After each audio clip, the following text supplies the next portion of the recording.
Throughout the past few decades, various TV shows have introduced us to eye-catching opening credits such as The Walking Dead, Breaking Bad, and True Detective. Dexter's iconic morning routine intro, however, is arguably one of the most memorable and unique ones to emerge from the golden age of television. But what is it that makes it so special and different from countless other greats? Some individuals describe the intro as disturbing and at times even hard to watch, stating, "The opening credit sequence from the original series is a beautiful piece of cinematography, but something about it sets me so on edge. Almost every one of the cuts makes me feel uncomfortable, but the transition from the bloody bit of toilet paper to the ham is usually where I have to look away," with others explaining that it's a serial killer preparing his morning routine. The close-up shot and the little nod at the end is scary and creepy. I think this was intended. Most shows just go with some generic music, but this was really well done, and it says everything about the character.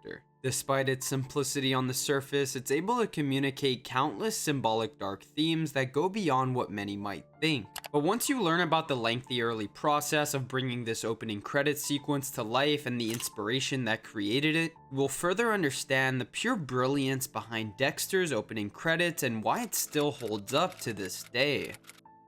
In the early creative process for the title sequence, filmmakers wanted to ensure that it reflected the general themes of the series and as well provided audiences with the right idea in regards to what they were watching. Initially, the showrunners were set on developing the title card logo and came up with this concept that the name Dexter is almost identical right side up as to when it's upside down, reflecting Dexter as a character not really going through a transformation when he taps into his dark passenger, rather being the same person all along. However, as we know, this title card didn't end up making it into the show despite its cleverness, and we ended up with the one we know and love, which still brings an eerie and odd feeling to viewers. Showrunner Clyde Phillips emphasized his liking towards opening credits like 6 Feet Under and its ability to encapsulate what the show's about within a few minutes. This brought Digital Kitchen, the creators of the intro, to look towards True Detective magazine collections where crime scene photography would be found. Crime scene photographs contextualize mundane things, giving those mundane things overwhelming and sinister importance. At first, they were inspired by artists like David Byrne, who would capture photos that in hindsight look like nothing, but when given closer attention, provide this raw and unsettling feeling. This led to the creative team experimenting with everyday things that could be also encapsulated into something horrific and disturbing. After some brainstorming, the idea of the opening credits being his morning routine was pitched and was received exceptionally by the creators of the show. At the beginning of the creative process, they noted down a long list of different things Dexter could be doing during his morning routine.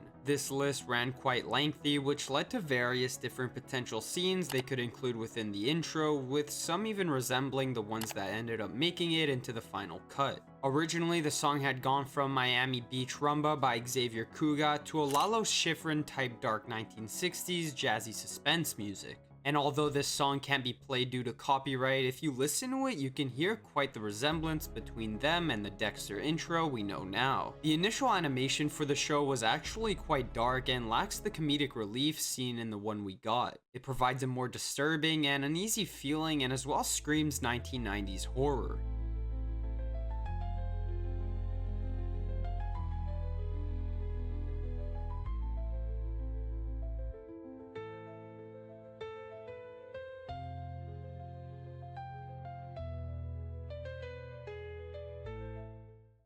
As more and more ideas were brought to the table, creative directors wanted to bring a splash to this intro and not settle for anything less than greatness. This led to the first ever draft for the Dexter morning routine opening credits, and although it resembles many aspects of the one they ended up going with, its tone is very off-putting and feels much different for a variety of reasons.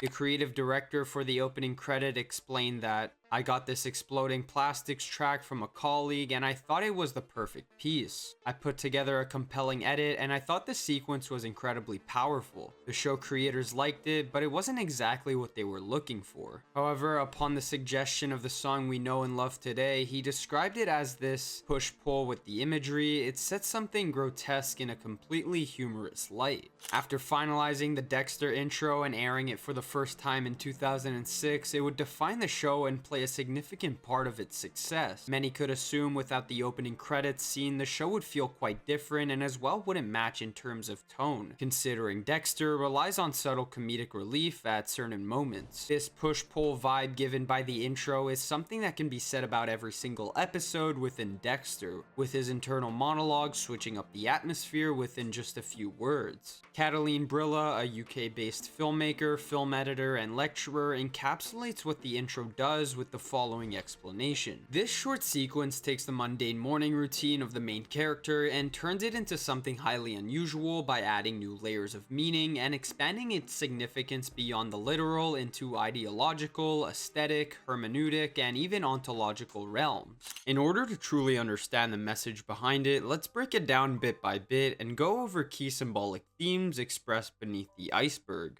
The immediate first thing we see in the intro is the mosquito on Dexter's arm that he kills. This establishes the idea of killing being a natural and instinctive thing for him, so deeply rooted into his subconscious that he does it without hesitation when the time's right. We then cut to the Dexter title card where the background appears to be something you would see on a clean blood slide through a microscope. In the middle, the Dexter logo is red but slowly gets filled with a darker shade resembling blood. This hints at our protagonist's involvement with blood slides and forensic investigation in general, which he does for his job. Raising his head, he sees a blurry version of himself in the mirror, symbolizing the complex morality of his dark passenger, steering a fine line between good and evil. He then proceeds to shave his beard clean, accidentally nicking himself, causing a few drops of blood to spatter into the sink before grabbing a piece of toilet paper to prevent further dripping. This symbolizes that at first Dexter seems to be in control, not letting his beard grow too much, just like how he doesn't let his dark passenger take control. But then he nicks himself, showing that although he may be precise with his skills, he's not immune to mistakes, foreshadowing future slip-ups where he didn't predict the outcome of a situation correctly, leading to a potential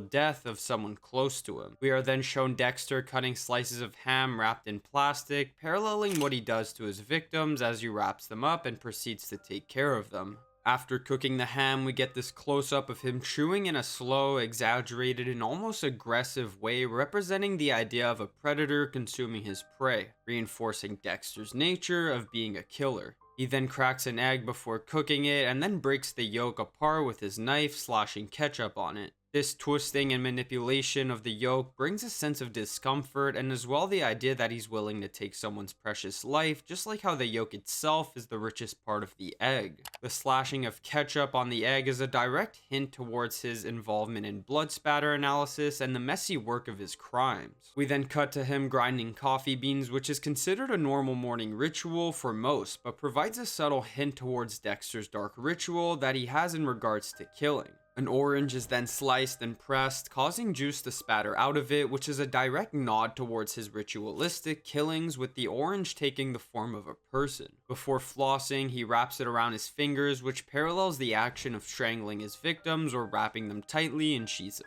plastic. It then cuts to him tying his shoelace aggressively, which symbolizes once again the action of strangling someone and as well shows how cold and calculated he is by precisely tying his shoelace as if he's done it countless times before, just like his ritual killings. Him putting on his blank white t-shirt and looking at the camera in a sinister fashion is a way of showing how he puts on a persona within the real world, wiping himself clean from the sins he commits with his dark passenger. Finally, the last scene is him walking out into the real world, nodding with a grin that appears to be normal just before going back to his emotionless resting face as he exits the camera, ending the opening credit.